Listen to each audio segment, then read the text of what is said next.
오늘 너는 내게 부르짖으라는 제목으로 오늘 세 번째 시간입니다. 우리 예레미야 33장 2절 3절을 다 같이 한 목소리 한번 읽습니다. 시작. 이를 행하시는 여호와, 그것을 만들며 성취하시는 여호와, 그의 이름을 여호와라 하는 이가 이와 같이 이르시도다. 너는 내게 부르짖으라. 내가 내게 응답하겠고 내가 알지 못하는 크고 은밀한 일을 내게 보이리라. 아멘. 정말 하나님의 진리를 아무것도 모를 때 하나님이 주신 그 영적 체험들이 이렇게 귀하다는 것을 알게 되니 너무나 감사하고, 또 마음속에 도전이 되는 것은 그 어릴 때 체험했던 그 체험들을 다시 하고자 하는 그 간절한 마음으로 주님께 부르짖는데 주님이 너무나 기뻐하는 것을 제가 느끼고 있습니다. 여러분, 첫 번째로 여러분에게 전한 말씀들이 많지만은 크게 여러분에게 전했던 한 가지는 부르짖는 이 기도가 만군의 여호와 하나님의 명령이었다는 걸 여러분 말씀의 레퍼런스 통해서 여러분에게 알려드렸던 것이고요.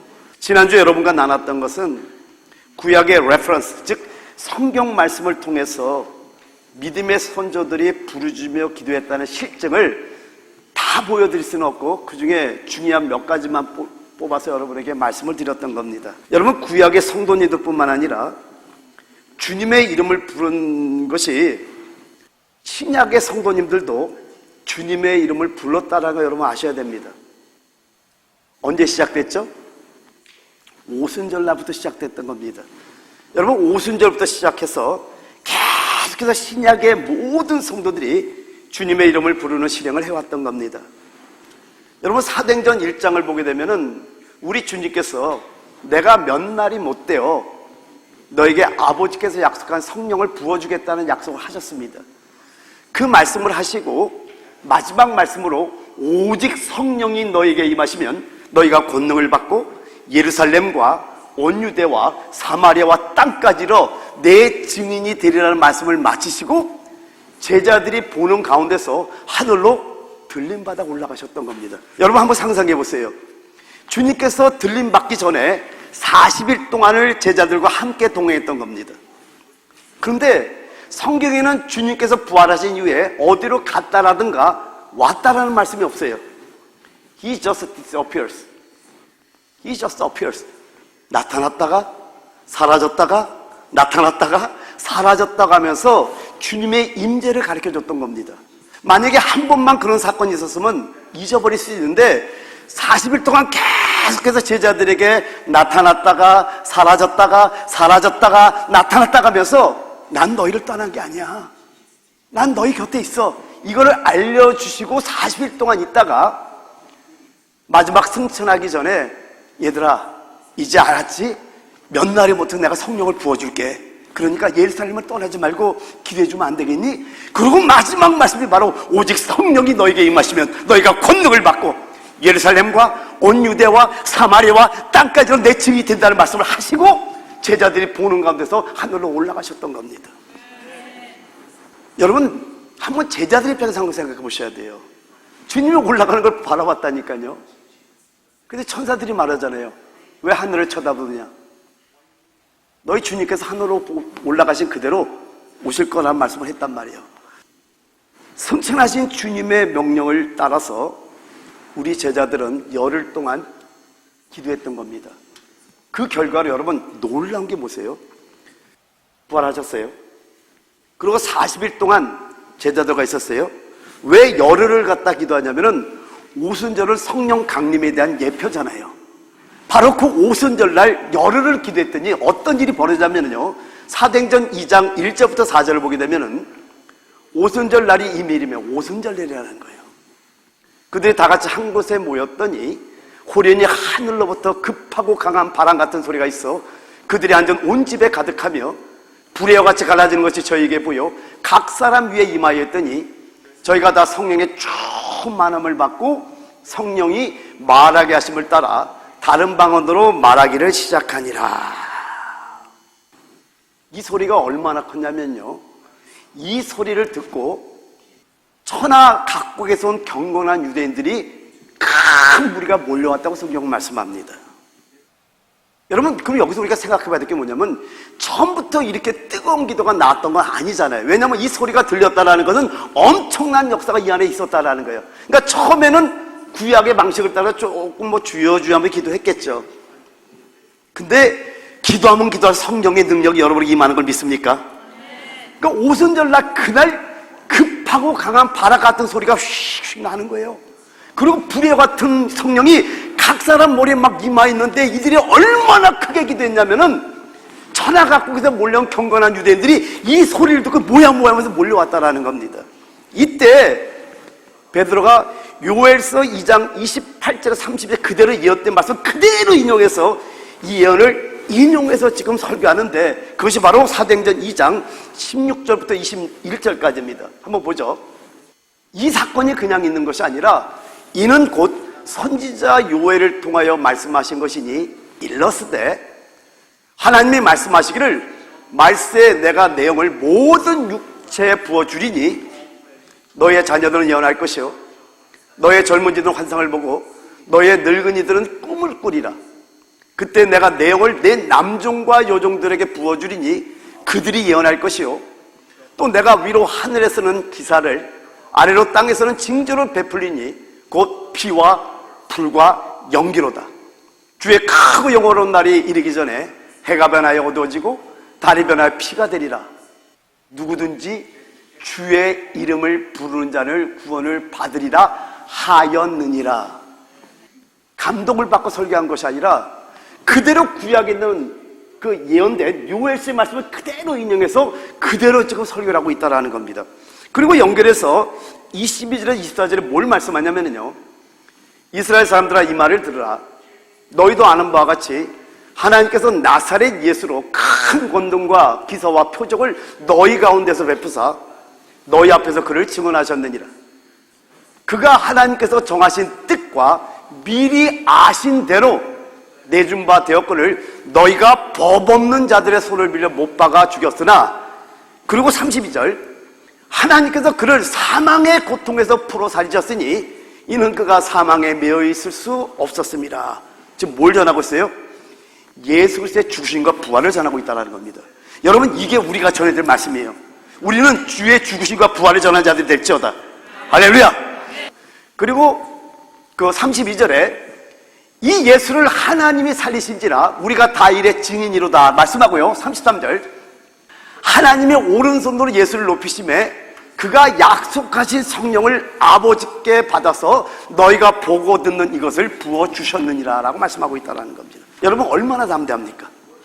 지금 이 말은 그냥 하는 것이 아니라 사도행전 1장 4절에서 5절에 주님이 약속하셨던 그 말씀을 기억하고 이 말씀을 하고 있다는 거예요. 처음에는 그냥 기도를 하는 거예요. 여러분 기도의 특징이 뭡니까? 다 기도해 보셔서 알잖아요. 기도하면 기도해서 성령이 임하잖아요. 성령이 임하면 얼마나 담대해지는 줄 아십니까? 사망의 음침한 곳자기도 갈 수 있는 능력이 그 성령을 통해서 역사되는 거예요. 그러니까 사도 베드로가 처음부터 이렇게 기도하는데 주의 명령을 보고 주님이 올라가는 걸 보고 그리고 기도를 시작했던 겁니다. 그런데 이 기도 중에 깊은 체험이 베드로의 그 안에 이미 체험되어져 있던 거라는 걸 여러분 알 수 있다는 겁니다. 베드로가 열흘 동안 기도하는데 우리 성경에는 나타나 있지 않지만은 급하고 강한 바람 같은 소리가 이들이 들었고요.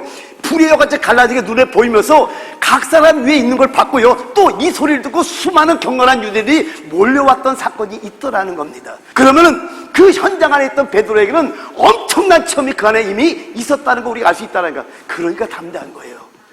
오늘 그런 성령의 충만으로 담대한 영이 임할지어다.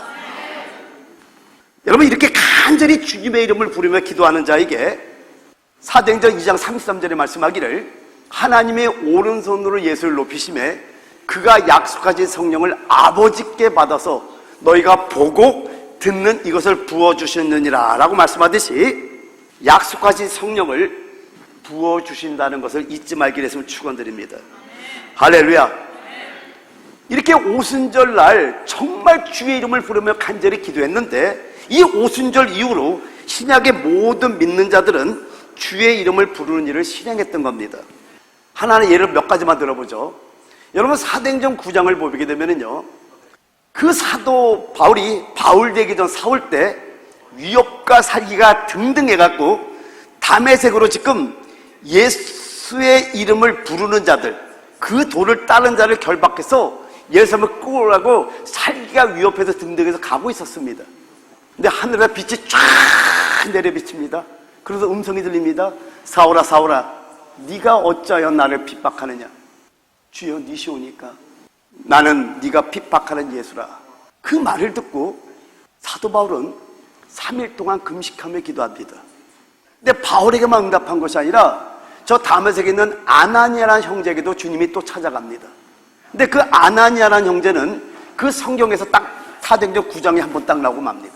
근데 직가라는 거리 가서 유다의 집에 있는 5사람 사울을 찾아가서 그를 안수하여 눈을 뜨게 하라고 지금 명령합니다.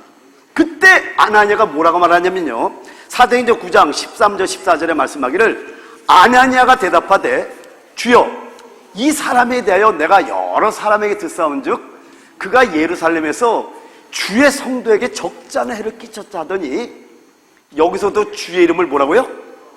부르는 모든 사람을 결박할 고난을 대제사장들에게서 받았나이다 하거늘. 주의 이름을 믿는다고 표현하지 않고 주의 이름을 부른다고 표현하고 있다는 걸 통해서 그 당시에 모든 초대교회 성도들이 주의 이름을 부른 자였다는 걸 우리가 알 수 있다는 겁니다. 이와 연결해서 사도행전 22장을 한번 보면은요, 참 놀라운 게 뭐냐면은 사도 바울이 아나니아를 통해서 안수를 받고 눈이 떠졌는데 3일밖에 안 됐잖아요. 그런데 즉시로 또 복음을 증거하는데 여기 20절 21절을 말씀하기를 즉시로 각 회당에서 예수가 하나님의 아들이심을 전파하니 듣는 사람이 다 놀라 말하되 이 사람이 예루살렘에서 이 이름을 부르는 사람을 멸하려던 자가 아니냐. 여기 온 곳도 그들을 결박하여 대제사장들에게 끌어가고자 함이 아니냐 하더라. 우리 예수를 믿는 사람들은 항상 표현하기를 예수의 이름을 부르는 사람들이라고 표현하고 있다는 겁니다. 에피칼레오마이, 저건 크게 부른다는 뜻이 있어요. 여기서 알 수 있는 게 뭡니까?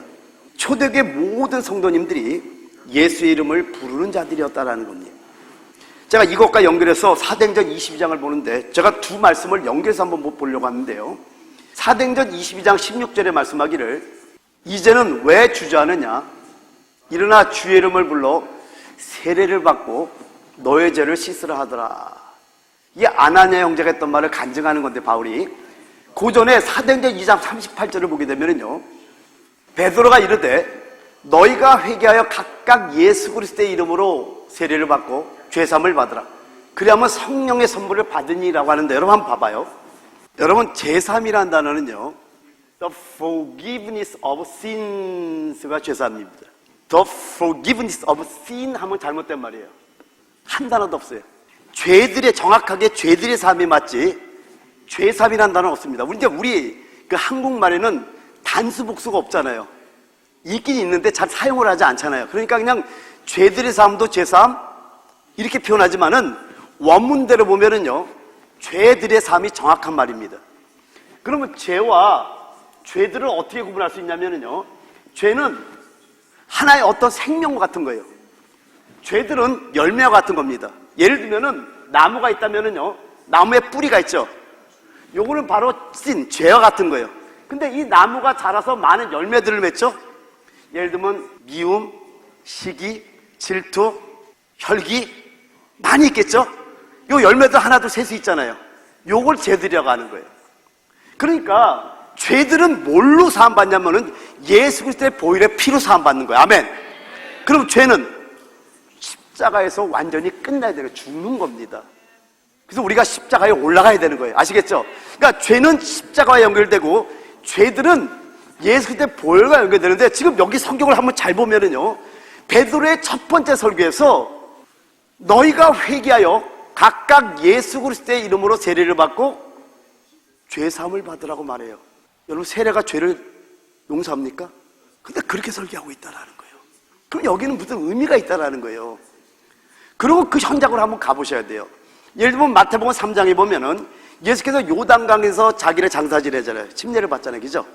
그러니까 이 저 세례를 받는다는, 침례를 받는다는 의미는 뭐냐면은 공개적인 장소에서 내가 물속에 들어가는 걸 말한단 말이에요. 그러니까 만약에 그 시대 문화상으로 공개적으로 침례를 받는다는 그 의미는 그 사유와 격리된다는 의미가 있거든요. 그러니까 그 정도의 세례를 받으려고 하면은 믿음을 소유하지 않으면 세례를 받을 수가 없기 때문에 믿으라고 말하지 않고 세례를 받고 제사함을 받으라는 건 니들이 믿었다면 반드시 사람들 본 앞에서 세례 받을 거 아니야. 그 얘기를 하고 있다는 거 여러분 아셔야 돼요. 이해가 됐으면 아멘. 아멘이죠. 근데 22장 16절에 아나니아가 하는 말을 보면은요, 이들은 왜 주저하느냐? 일어나 주의 이름을 불러 세례를 받고 너의 죄를 씻으라 하더라. 그리고 영어로 한번 봐봐요. And now why do you wait? Rise and be baptized and wash away your sins, calling on His name. 세례가 있고요. 그리고 wash 씻는 게 있습니다. 사도행전 2장에는 세례만 받고 죄사함을 받으라고 했는데 사도행전 22장에서는 세례만 받는 걸로 끝나지 않고 있다는 거예요. 이 웹타이 세례 받고 그리고 씻어야 된대요. 근데 뭘 씻어? 너의 죄를 씻는데 어떻게 씻는다고요? 주의 이름을 불러서 씻는다고 말씀합니다. 이걸 더 강조하고 있다는 거예요. 성경에는 다 의미가 있어요. 왜 예수의 이름을 불러서 죄를 씻어야 될까요? 예수를 믿기 전에 예수의 이름을 부르는 자들을 결박했던 자가 누구냐면 사울입니다. 그 죄를 씻기 위해서 너도 불러야 된다는 거예요. 사울은 세례를 받았고요. 그리고 주의 이름을 부름으로 말미암아 죄를 씻었던 겁니다. 만일 사울이 세례만 받았다면 많은 성도들이 그가 참으로 돌이켰는지를 의심했을 겁니다. 그런데 사울이 지금 주의 이름을 똑같이 부르는 거예요.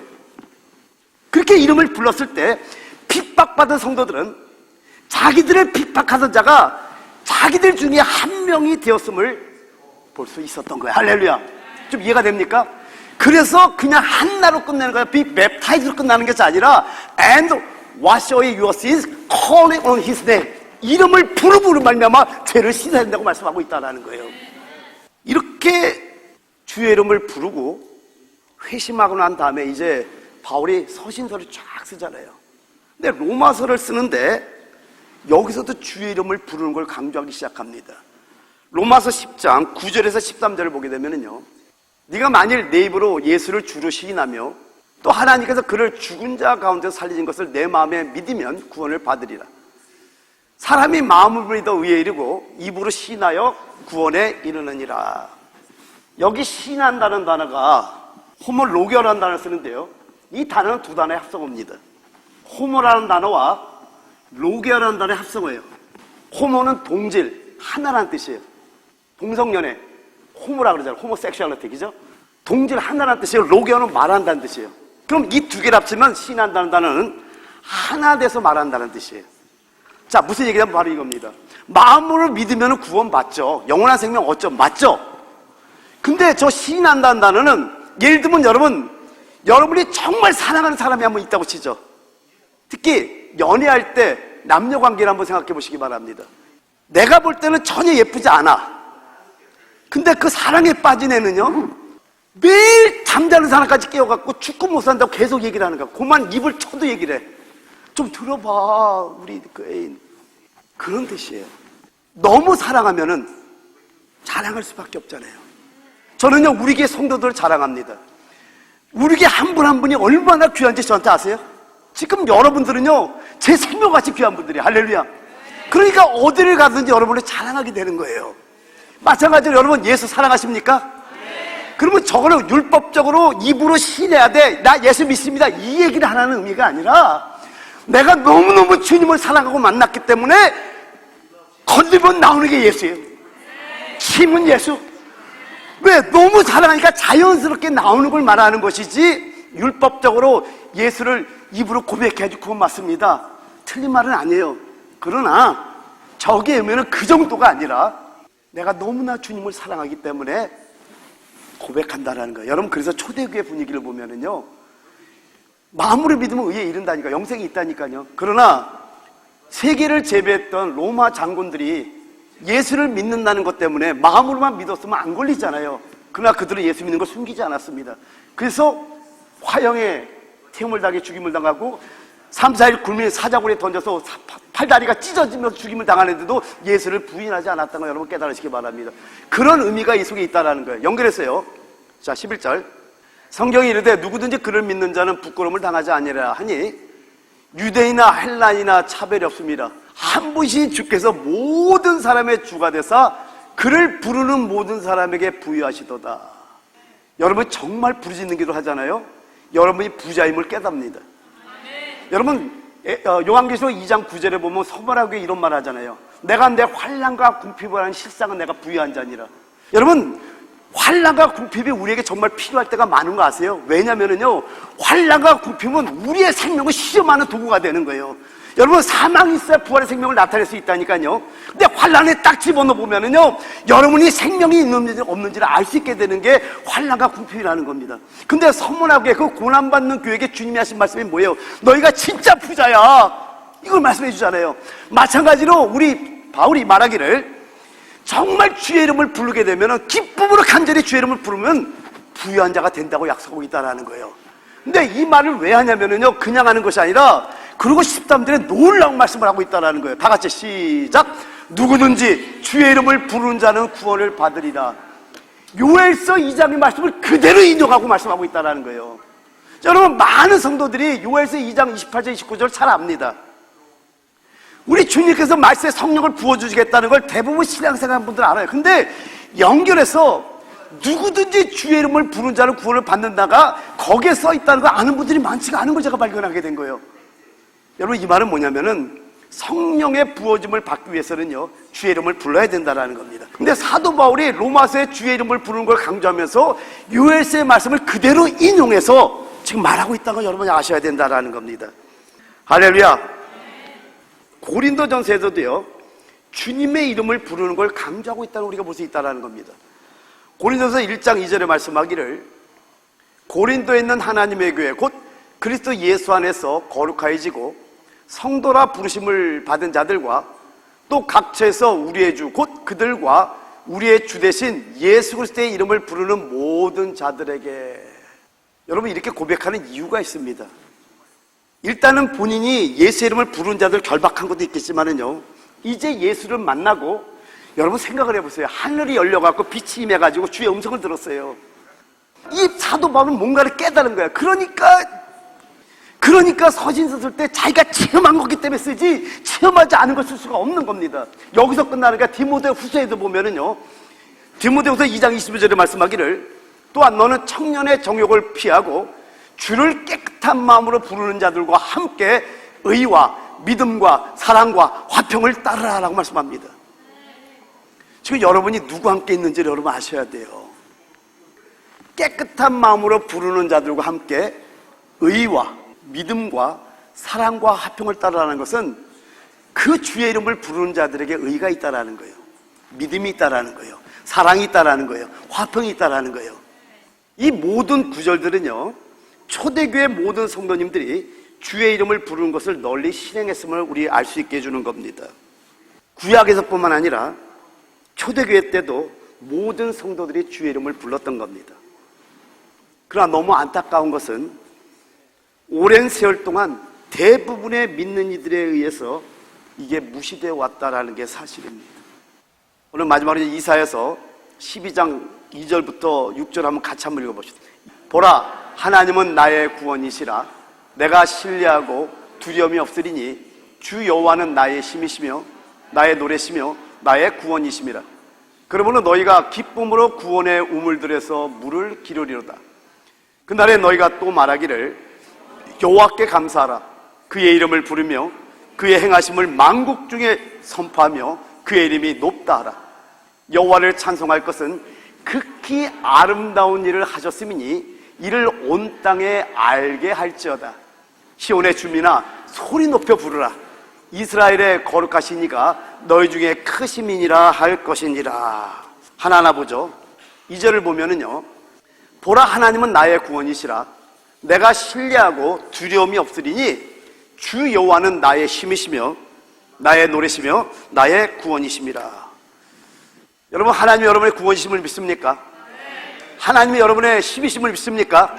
하나님이 여러분의 노래이심을 믿습니까? 우리 믿으면 크게 아멘 합시다. 할렐루야. 자, 그리고 이제 3절이요. 그러므로 너희가 기쁨으로 구원의 우물들에서 물을 기르리로다. 여러분, 어떻게 하는 게 기쁨으로 구원의 우물들에서 물을 깃는 걸까요? 그 답이 4절부터 6절에 있습니다. 그날에 너희가 또 말하기를 여호와께 감사하라. 그의 이름을 부르며 가라. 이게 부르짖어 기도하는 거예요. 그의 이름을 부르며 그의 행하심을 만국 중에 선포하며 그의 이름이 높다 하라. 여호와를 찬송할 것은 극히 아름다운 일을 하셨으니 이를 온 땅에 알게 할지어다. 시온의 주민아, 소리 높여 부르라. 이스라엘의 거룩하신 이가 너희 중에서 크심이니라 할 것이니라. 지금 4절부터 6절에서 이사야 선지자가 말씀하고 있는 것은요, 여호와께 감사하고 여호와의 이름을 부르고 그의 행하심을 만국 중에 선포하며 그 이름이 높다 하고, 그리고 6절 소리 높여 부르라는 겁니다. 여러분, 소리 높여 부르라는 것은 부르짖어 외치라는 겁니다. 자, 다시 한번 이사야서 12장 2절 한번 있습니다. 시작. 보라, 하나님은 나의 구원이시라. 내가 신뢰하고 두려움이 없으리니 주 여호와는 나의 힘이시며 나의 노래시며 나의 구원이심이라. 여러분, 이 말은 뭐냐면 하나님은 우리에게 모든 것이라는 거예요. 여러분, 하나님이 여러분의 모든 것임을 믿습니까? 하나님이 여러분의 반석이심을 믿습니까? 하나님이 여러분의 힘이심을 믿습니까? 하나님이 여러분의 노래심을 믿습니까? 하나님이 여러분의 구원이심을 믿습니까? 정말 믿습니까? 하나님이 여러분의 모든 것 되심을 믿습니까? 하나님이 우리의 모든 것임을 믿으면은요, 바로 3절 다 같이 시작. 그러므로 너희가 기쁨으로 구원의 우물들에서 물을 기르리로다. 구원의 우물들에서 기쁨으로 물을 기르면 돼요. 그러면 어떻게 기쁨으로 구원의 우물들에서 물을 기를 수 있죠? 어떻게 하는 게 간단합니다. 주님의 이름을 부르면 돼요. 단지 주님께 감사하고 주님의 이름을 부르고 주님을 찬양하고 기쁨으로 소리 높여 외치면 됩니다. 이게 기쁨으로 구원의 우물들에서 물을 기르는 건데, 여기 5절에 뭐라고 말씀해요? 이를 온 땅에 알게 할지어다. 여러분, 제가 충격을 받은 얘기를 잠깐 할게요. 지난주 수요일이었었어요. IT 목회자 세미나를 인도해야 되는데 또 150명에서 200명이 온다고 연락이 왔어요. 그럼 제가 볼 때는 250명, 300명이 될 수도 있습니다. 긴장이 되는 거예요. 근데 그 말씀을 받기 전에, 그 카톡을 받기 전에 기도를 하는데 아침에 하나님의 계시가 왔어요. 주님의 아픔도 봤습니다. 이 시대가 기도가 식어가고 있는 걸 알려주는 거예요. 보좌 있는 주님께서 아파하시는 거예요. 근데 기도하는데 주님께서 뭘 말씀하냐면, 오늘 여기 5절 봐봐요. 여호와를 찬송할 것은 극히 아름다우리 하셨음이니 이를 온 땅에 알게 할지어다라고 그랬잖아요. 부르짖는 기도를 온 땅에 알게 해서 이들을 깨우라고 명령하시죠. 하나님의 계시는 제가 알거든요. 왜냐면 계시가 자주 오질 않아요. 몸부림치고 엄청난 기도 속에 잠깐 받는 게 그게 모아지니까 많지, 정말 하나님의 어떤 계시 받기는 정말 고통스러운 기도 없이는 못 받습니다. 근데 그날 아침에 분명히 주님의 감동이 온 거예요. 온 땅에 알게 하라는 거예요. 근데 이게 기쁨으로 구원의 우물들에서 물을 깃는 거예요. 제가 주일날 지금 주님과 교통하는 생활이라는 제목으로 제자훈련을 지금 하고 있잖아요. 여러분, 저는 요즘 여러분에게 지식을 전하고 싶은 마음이 단 하나도 없습니다. 교리나 지식을 전하는 게 아니라 실제 생활을 좀 하게 만들고 싶은 거예요. 근데 여러분, 주님과 교통하는 생활을 제가 전할 때, 여러분, 주님 앞에 올 때 제가 순서로 좀 말씀드렸어요. 어떻게 하는지. 처음에는 안정하는 거예요. 주님과 교통하는 생활을 한번 해보세요. 세상이 다 없어도 괜찮아. 너무 행복해. 아침부터 저녁까지 교통해도 너무 행복해. 그래서 여러분에게 알려주고 싶은 거예요. 주님 앞에 오면 안정하는 거예요. 이게 안정하려고 막 오래 하는 게 아니라 일단은 밖에 묶임에서부터 벗어나는 거예요. 그리고 여러분 생각 속에 여러분 묶인 게 있잖아요. 그러니까 자신을 정지시키는 거예요. 일단은 안정하고, 그 다음에 하나님 사랑해요 하면서 하나님 경배합니다. 이렇게 처음에 안정하고 기도 들어가면은요, 참 놀라운 게 하나님께서 회개할 것들을 가르쳐줘요. 이것도 오해하지 말아야 될 것은 내가 어떤 회개할 것 끄집어내라는 게 아니라, 여러분이 기도 안에 들어가면은요, 회개할 어떤 것도 주님께서 영감으로 알려줘요. 그러면 그걸 회개하면서 기도하면서 기쁨이 올라오겠죠. 그럴 때 여러분, 오늘 성경 읽는 순서가 어디죠? 출애굽기 10장부터 12장입니다. 어저께까지 9장 우박까지가 끝나더라고요. 딱 읽어보니까. 근데 저는 매일 성경 순서에 따라 성경을 제일 먼저 일어나서 읽거든요. 근데 너무 행복해요. 근데 그 읽을 때 연구하지 않습니다. 머리를 쓰는 게 아니라 거기서 주님이 주신 메시지만 받는 거예요. 영감만 받는 거예요. 그러니까 영으로 교통하려고 제가 성경을 읽지 그때는 성경을 연구하지는 않습니다. 만약에 어떤 연구할 게 있다면 잠깐 적어놓고 이건 나중에 해야지 그때는 안 하는 거예요. 좀 알려드리는 거예요. 그러면은 회개를 하면은 막 이제 뭔가 영이 깨잖아요. 그때 성경을 읽는데 이거는 머리로 지식을 알려고 하는 것이 아니라 영감을 받기 위해서 생명의 양식을 먹는 시간인 거예요. 아멘. 그래서 먹다 보면은 어떤 말씀에 영감이 오잖아요. 말씀이 들리잖아요. 그러면 이 말씀이 뜨거워지죠. 그러면 그 말씀을 갖고 기도하는 거예요. 부르짖는 기도가요. 지금 교회에서는 훈련이기 때문에 여러분에게 계속 주여라고 외치라고 하고 여러분 부르짖게 만드는 거예요. 왜? 여러분이 그 기도를 어떻게 할지 제가 알려드리는 거예요. 그러나 집에서는 무조건 아무도 없는데 쫙 이러질 않잖아요. 그 의미가 아니라 이렇게 하나님께 안정하고 하나님을 경배하고 회개하고 하나님의 생명의 양식을 먹다 보면은 뭔가 주님이 주신 영감이 있을 때 제가 깨달은 겁니다. 내가 부르짖는 게 아니라 내 안에 성령께서 부르짖게 하시는 거예요. 근데 그 부르짖는 기도할 때 여러분 절대 기도를 끊지 마세요. 시간만 된다면 더 오래 하세요. 그러면 여러분 기도가 쫙 올라가면서 하나님의 계시까지 받는 거예요. 그리고 이제 기도하다가 또 기도가 조금씩 올라가면 또 성경을 읽는 거예요. 이걸 반복하는 게 주님과 교통하는 생활에서 엄청난 도구로서 이용되는 것이 바로 이겁니다. 할렐루야. 이해가 됐죠? 실질적으로 여러분 생활하셔야 돼요. 그러니까 저는 모든 게 제 체험이기 때문에 여러분에게 그냥 어떤 지식을 전하는 게 아니라 하늘문을 여는 길을 여러분이 알려주는 거예요. 왜? 제가 하나님 만나봤잖아요. 아멘입니까? 이게 바로 기쁨으로 구원의 우물에서 물을 기르는 방법이에요. 주의 이름을 부르는 거예요. 주님, 근데 신기한 게 뭐냐면 기도하면 기도할수록 주님이 내 안에서 만지는데 그럴 때 아무리 부르짖어도 목이 안 쉬어. 근데 여러분 처음 기도하는 분들 목 쉽니다. 훈련이 되다 보면은 내가 그냥 소리 지르면 목이 바로 쉬는데 주님께 부르짖는 기도는 배에서부터 부르짖기다 보니까 목 쉬는 것도 별로 안 돼요. 여러분 이렇게 기쁨으로 구원의 우물에서 물을 기르는 여러분에게 축원드립니다. 제가 이제 지난주에는 구약을 통해서 구약의 믿음의 선조들도 부르짖어서 기도한 사례를 말씀을 통해서 하나하나 보여드렸고요. 오늘은 신약의 성도들도 주님의 이름을 부르는 신행을 했다라는 것을 여러분께 좀 나눴습니다. 다시 한번 여러분이 잊지 말아야 될 것은요, 우리 예수님도 죄가 없는 말씀이 육신이 되어 오신 예수님도 히브리서 5장 7절에 말씀하기를 그는 육체에 계실 때 우리와 같은 똑같은 육체에 계실 때 자기를 죽음에서 능히 구원하실 이에게 심한 통곡과 눈물로 간구와 소원을 올렸고 그의 경건하심으로 말미암아 들으심을 얻었느니라 라고 말씀합니다. 주님도 부르짖는 기도를 한 거예요. 거기다가 다음날 이제 십자가로 가야 되는데 십자가에 가기 전날 감람사 그 추운 밤에 얼마나 기도했던지 땀이 땅에 떨어지는 핏방울 같은 기도를 주님도 하셨다고 말씀합니다. 이게 바로 기쁨으로 구원의 우물들은 물을 기르는 방법입니다. 정리합니다. 이제 여러분도 기쁨으로 구원의 우물들에서 물을 길어보시기 바랍니다. 우리가 주님의 이름을 우리의 온 마음을 다해 간절히 부를 때 우리 영혼 깊은 곳으로부터 생명수가 차고 넘치는 기쁨을 누리게 될 겁니다. 여러분 해보시기 바랍니다.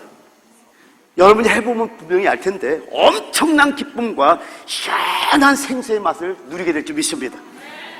하나님께서는요, 우리가 생명의 풍성을 누릴 수 있도록 해주시기 위해서 우리에게 주님의 이름을 마음껏 부르는 것을 실행하게 하셨다는 것을 잊지 않는 여러분에게서 축원드립니다. 오늘 여기서 마치고요. 다음 시간에는요, 그럼 왜 우리가 주의 이름을 불러야 하는가? 주의 이름을 부르는 목적에 대해서 여러분 다음 시간에 좀 나누도록 할게요. 한번 주의 이름을 3번만 부르고 한번 기도하는데 여러분 이게 하늘의 비밀을 아는 비밀이라면 해야 돼요, 말아야 돼요? 여호와의 명령으로 해야 돼요, 말아야 돼요? 믿음을 갖고 하셔야 됩니다. 그래서 다음 주까지 여러분 말씀하다 보면 여러분이 정말로 여러분이 이제 여러분이 혼자 있을 때 성령이 충만한 부르짖는데 여러분이 이제 알게 될 거예요. 여러분이 부르짖는 것이 아니라 여러분 안에 거하시는 성령께서 부르짖게 만든다고 체험할 텐데 오늘 주의 이름을 3번 부르면서 주님 나도 크고 은밀한 비밀을 아는 자가 되기를 원합니다. 주의 이름을 3번 부르기도 기도하겠습니다.